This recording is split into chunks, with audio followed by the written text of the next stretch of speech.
like to introduce to you the Most Reverend Archbishop Michael J. Sheehan, Archbishop of the province of Santa Fe.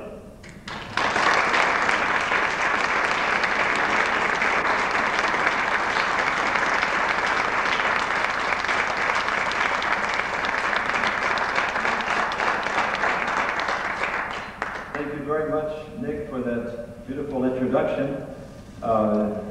My father would have enjoyed it, my mother would have believed it.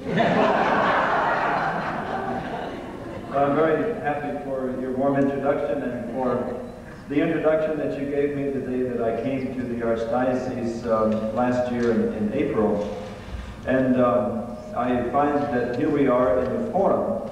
The last forum I was in was a bit older and in not as nearly good condition, brother. It was the Roman Forum. I just returned from Rome a few days ago. I received the pallium, which is the symbol of the Archbishop's office, from the Holy Father in Rome on the feast of St. Peter and Paul on July the 29th. And so I was in Rome for the celebration of that feast and had an opportunity, of course, to visit the Roman Forum. But this one is in much better shape than the Forum over there, since it's not been going for quite as long a time. As we come together, I'm reminded of a story. Many of you I have met before, some of you, most of you though are new and unfamiliar faces. And reminded of a story about a time that I was going to a parish for the first time in my original earlier diocese of Lubbock in West Texas. And I went out to one of the parishes, I think it was Rawls, which is a little farming community, Mexican-American community about 30 miles east of Lubbock. And I was greeting the people as they came out of Mass, and most of the people were shaking my hand, and a few would kiss the bishop's ring, but mostly the older people. And all of a sudden, here was a little boy, maybe 6 years old, and he came up to me, and I thought he was going to take my hand and shake it. And instead, he kissed the bishop's ring, and he turned to his little friend behind him, and he didn't think I could hear what he was saying, but I did hear.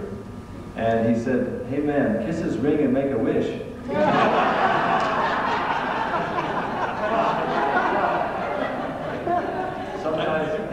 Sometimes they want to make a magic man out of the bishop, but I think his grandmother told him it was probably good luck to do that. But I come not as a magic man, but as your brother in Christ to share with you some insights into this important topic of spirituality.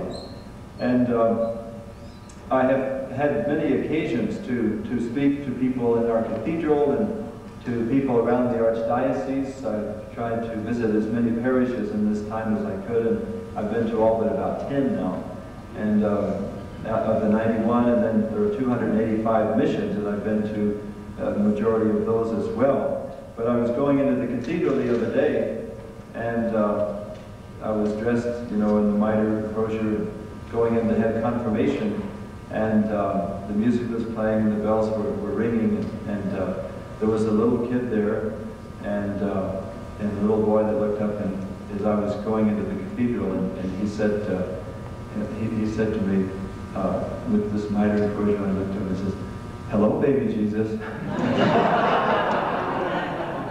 Probably his mother taught him, about baby Jesus, and never about the adult Christ, but he figured I was baby Jesus. And then coming out, there was another shocker. Coming out of the cathedral with the mitre and crozier and all of the things that happen at the cathedral for confirmation, and there was a little girl there. This was amazing. These little kids have such insights and maybe lines more than insights. But she looked up at me as I was walking out with the mitre and crozier and the vestments and all, and she looked at me and she said, I like your outfit."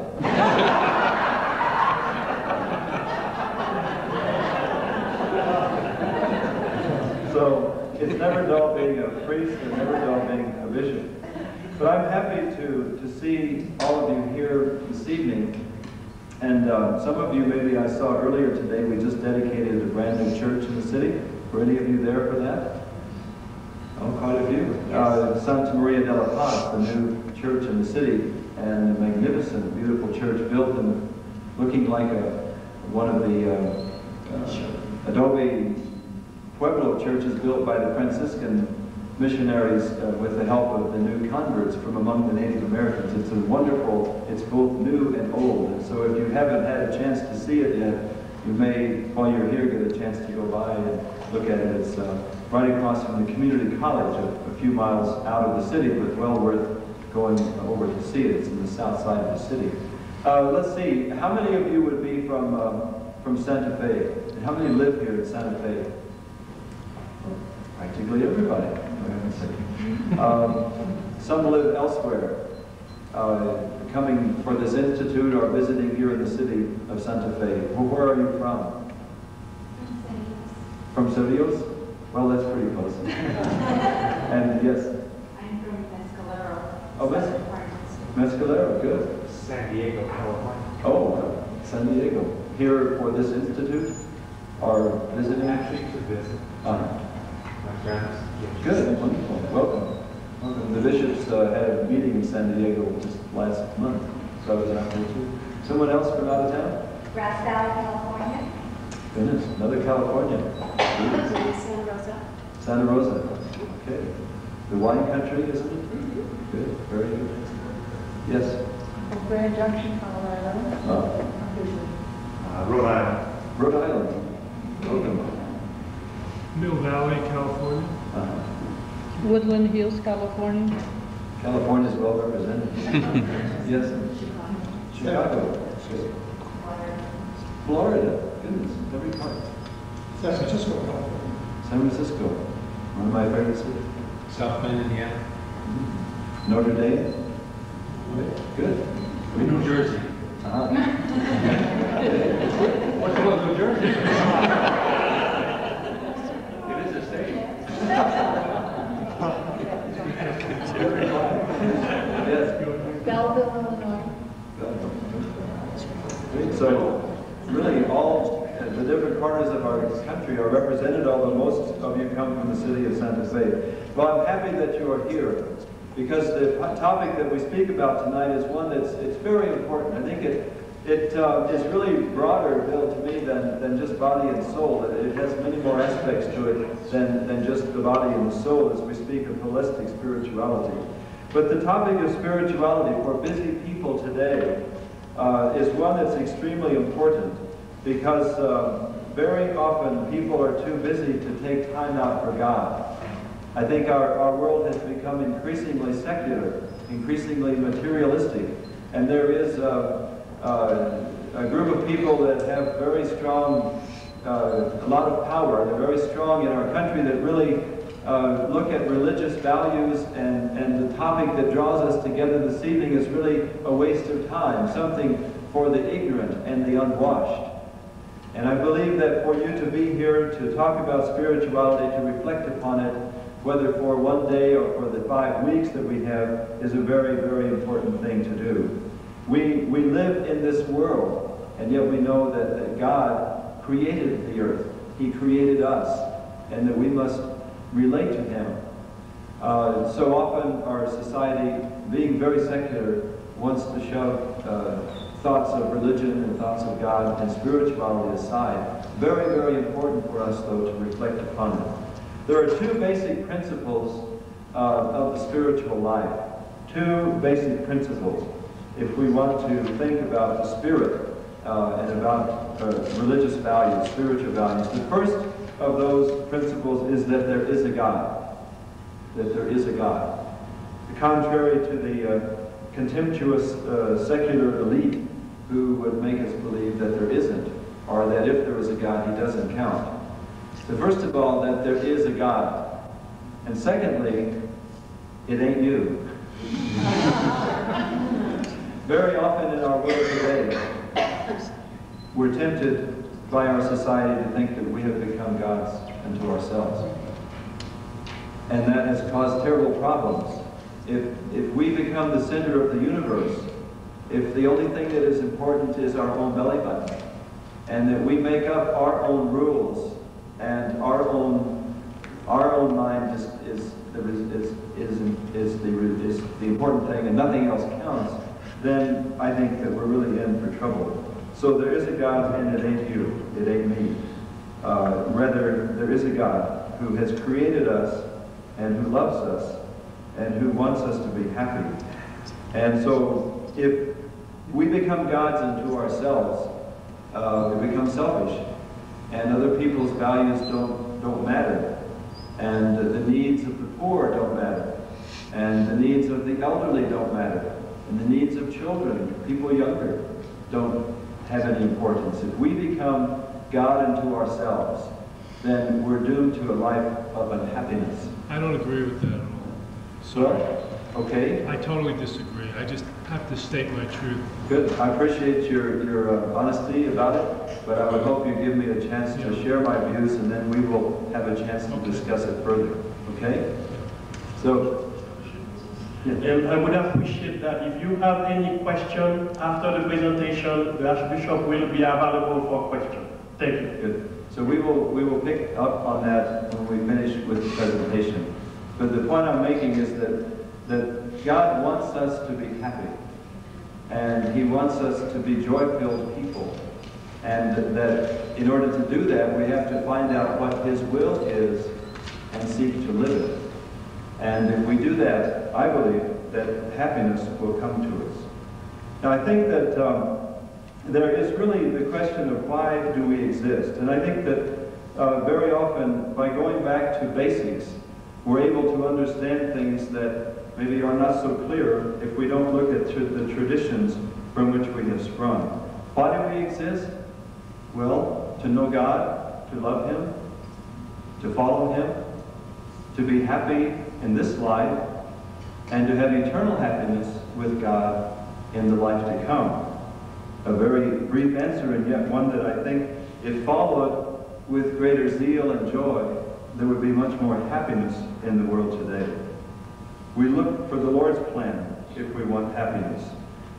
We don't need to make it up as we go along. We don't ourselves create the truth. There is a truth there for us to seek out, for us to find, and for us to follow. Not long ago, there was in the paper in Albuquerque a series of quotes from valedictorians who had given valedictorian addresses. And one of the addresses was from a young man from a public school in the area of Albuquerque, and he said that our elders have messed things up so badly, it's obvious that they don't have the answers, and therefore we, the graduates, have to make up our own path for life. And we have to decide what is right and wrong. And I felt very sad when I read that, because I think that that young man is starting out as if there weren't some people that had invented a wheel before he came along, and maybe had some answers that would be helpful to him. And I believe that that young man wants to start out with a tabula rasa, kind of from scratch, not believing that there's something of the tradition that should be drawn upon. And I believe that he is in for many hard knocks as he seeks to create a value system that is a brand new one, that has no relationship to what has gone before. And so my point is then that there are rich teachings from tradition, from people who have gone before us, that can be of great help to us in our lives today as we live in the 1990s in the United States of America. Jesus said that He was the way, the truth, and the life, and that truth would truly set us free. And I believe that if we kind of set all that aside, then we're not going to have the truth, and our lives are not going to have the happiness that we seek. So then, what is spirituality? I'm sure there's different points of view in this room and others who have written on this subject. But to me, spirituality is to know God, to love Him, to live according to His plan. And we do that in peace and love and justice with others. That, to me, is what we're talking about when we talk of spirituality. To know that the material things are not enough, that there's more to our lives than just what happens on this planet, Spirituality is knowing God, loving Him, living then according to His plan. Now, holistic spirituality that we are spending this week talking about, just what does that mean? We had a little piece of the answer, I think, in the introduction about the spirit and the body. But I would submit that it's much broader than that. I think that holistic spirituality is really living in a balanced way. It's living in a balanced way. The price of well-being is a balanced lifestyle. And what are the elements? I think that, by the way, Jesus had all of these elements in His life as He lived as our Savior and gave us the good news that He shared with us, and which we have in the Scriptures and in the tradition of the Christian faith. And the first of the elements of holistic spirituality, obviously, would be for me prayer. To seek in various ways to be in touch with God through prayer, lifting our minds and our hearts to God in prayer. That to me is so critically important if we speak of holistic spirituality, that there is no spirituality without it. Lifting our hearts and our minds to prayer. These 5 weeks expose participants to various and rich forms of prayer. And I think the overview that Bill gave just a few moments ago helps us all to understand that prayer is very rich and varied. It takes many forms as we seek to relate to God who has created us and who loves us. For me, as a Catholic Christian, the Eucharist is the first and foremost form of prayer, because it's the Lord's Prayer Himself, Jesus, whose sacrifice we make present again so that we can join in and be a part of it and receive not only the word of Scripture, but also His body and blood in the sacrament. And that form of prayer to me is absolutely precious, and for a Catholic Christian, something that is critically essential to each week of his or her life. To me also, prayer, which is the divine office, is critically important. The rhythm of the Hebrew Psalms, that almost every emotion, every feeling can come forth through the praying of the Psalms. And in the divine office, which is read not only by priests and sisters, but by many lay people and brothers and deacons, can be a terrific strength for us in our lives. It touches every emotion and every life experience that we can imagine, those Psalms of the Hebrew Scriptures, and each of them reflecting a different aspect of our relationship to God. In particular, the morning prayer and the evening prayer that involves the Psalms and special petitions and canticles and hymns and prayers that relate to our daily lives. Charismatic prayer. There will be emphasis during this time of spirituality that you're having here in Santa Fe on various aspects of charismatic prayer. Tremendously important.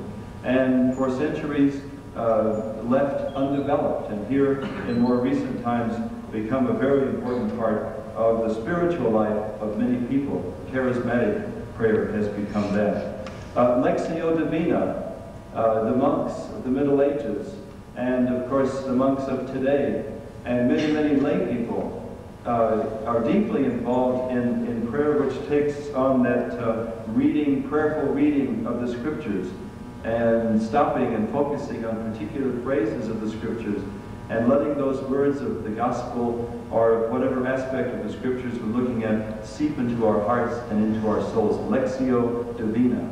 I'm sure that during these days, talking about spirituality, there will be emphasis on Lectio Divina. Tremendously important source of richness and prayer life for people who are believers. A personal prayer, simply lifting our hearts in our own words to God, without a memorized formula, allowing our minds to deepen and to develop some thought that relates, by which we are related to God. Digging right into the heart of God Himself by allowing Him to speak to us through the words that are not memorized, words that are not even from the Scriptures, perhaps. Personal prayer in which we speak to God and in which God speaks to us. Tremendously important. The important thing there is that we do select some kind of prayer by which we are in relationship to the Lord. Of these forms that I've mentioned, and other forms too that we will hear about from the Eastern mystics and from the fathers and from other sources, including the Native American peoples of our own land of enchantment.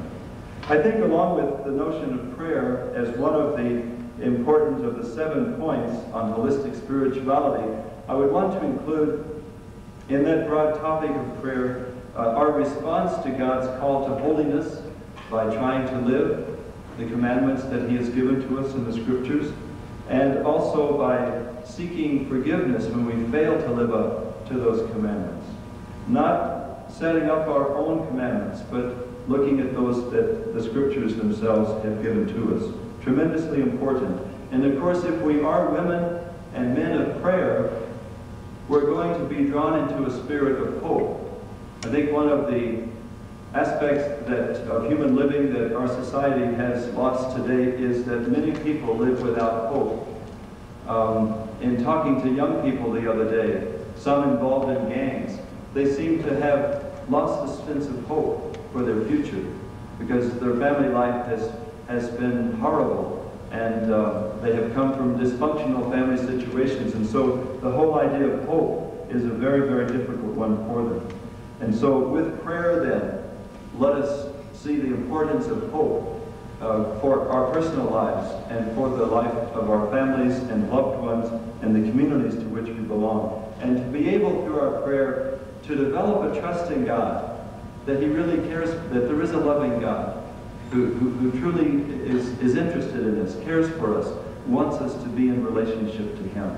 So that first and foremost of all the aspects of holiness and spirituality then is prayer, that includes all of those aspects that I've mentioned. Secondly, and this is relating more to the other aspect of the body, would be work. I don't think there's any balance in life if we don't work. If we don't use our creative energies and our talents, whether in a job for which we are paid or at home, at jobs that are necessary to be done there.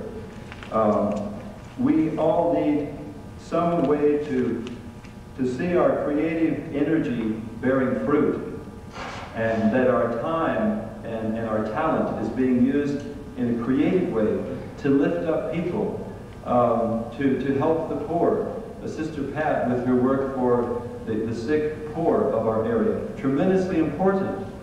She's not with a shovel or with a hammer, well perhaps those too sometimes, but mostly not. But a kind of work by which other people benefit and other people are helped through that work that is given to them. I think retired people who are healthy have various kinds of works that they're involved in.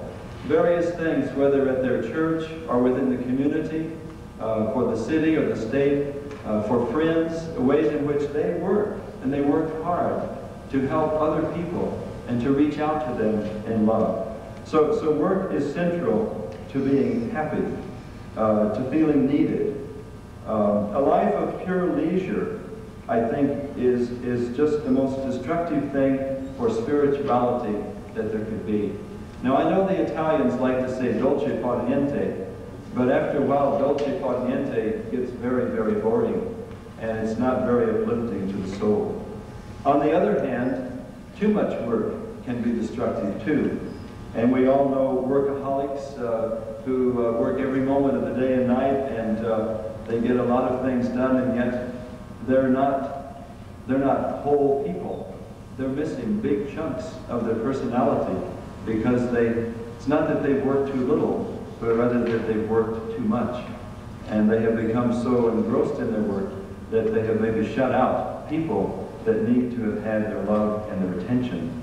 But the important thing I'm saying in point 2 is that work is critically important, neither too little nor too much, but good, solid, healthy work so that we use the potential that God has given to us in helping others and building up the community that we are a part of, whether a family, whether we're married, whether we are in religious life, but to work hard so that we truly have used the time God has given us for something worthwhile.